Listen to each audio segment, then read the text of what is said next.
Kake minza. Mwako. Mlemala. Oloya lakini. Mama milimo. Nakene. Na mapole kama shughuli. Wabeja. Karibu sana. Asante. Hongera sana. Asante. Nashukuru Mungu. Tumepata nafasi ya kuaminiwa na Daktari Samia Suluhu Hassan. Ndio. Wizara yetu ni kubwa na ina mambo mengi kabisa. Na inakata cross utamaduni, na beba wazee, vijana, Kiswahili, michezo. Nasema nije kusalimia kaka pia ni kushukuru kwa malezi yako, lakini pia nipate baraka zako kwenye kazi unayoendelea kuifanya. Karibu sana. Ndio kaka. Kwanza ni kupongeze. Asante kakangu. Nikupongeze kwa kupata nafasi ya ubunge. Nashukuru sana kaka. Jimbo zito la Arusha mjini. Nashukuru sana kaka. Ni jimbo zito sana lile. Kabisa, kabisa. Ni umeaminiwa na watu wa Arusha. Kabisa.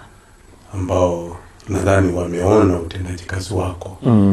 Pamoja na kwamba wewe sio mtu wa Arusha. Lakini wamekuamini kwamba utawatumikia watu wa Arusha. Kabisa. Lakini nikupongeze vile vile kwa nafasi uliyoipata. Ndio kaka. Ya kwa waziri. Ndio kaka. Na wizara uliyoibeba, wizara ya habari, tamaduni na michezo. Ndio.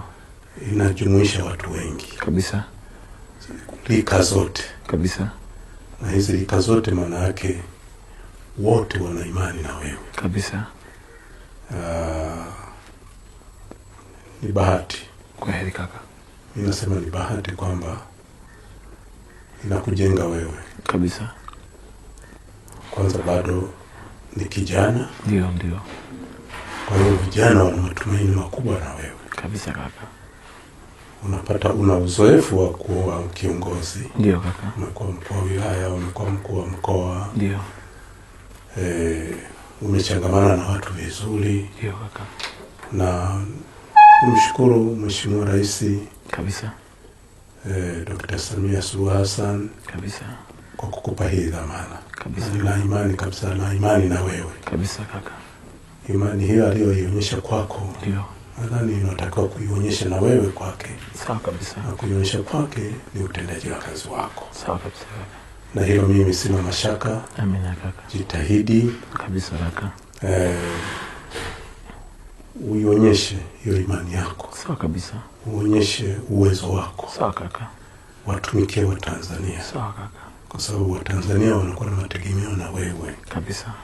Kwamba future yako itakuwa ni kubwa. Ndio. Future wa Tanzania itakuwa ni kubwa kwa sababu wanakuwa na mategemeo na wewe. Sawa kabisa.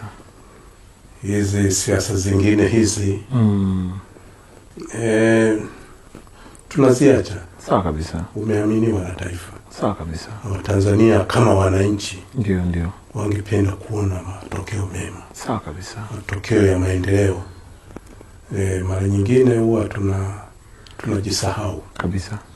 Sisi kama viongozi. Ndio. Na tunapojisahau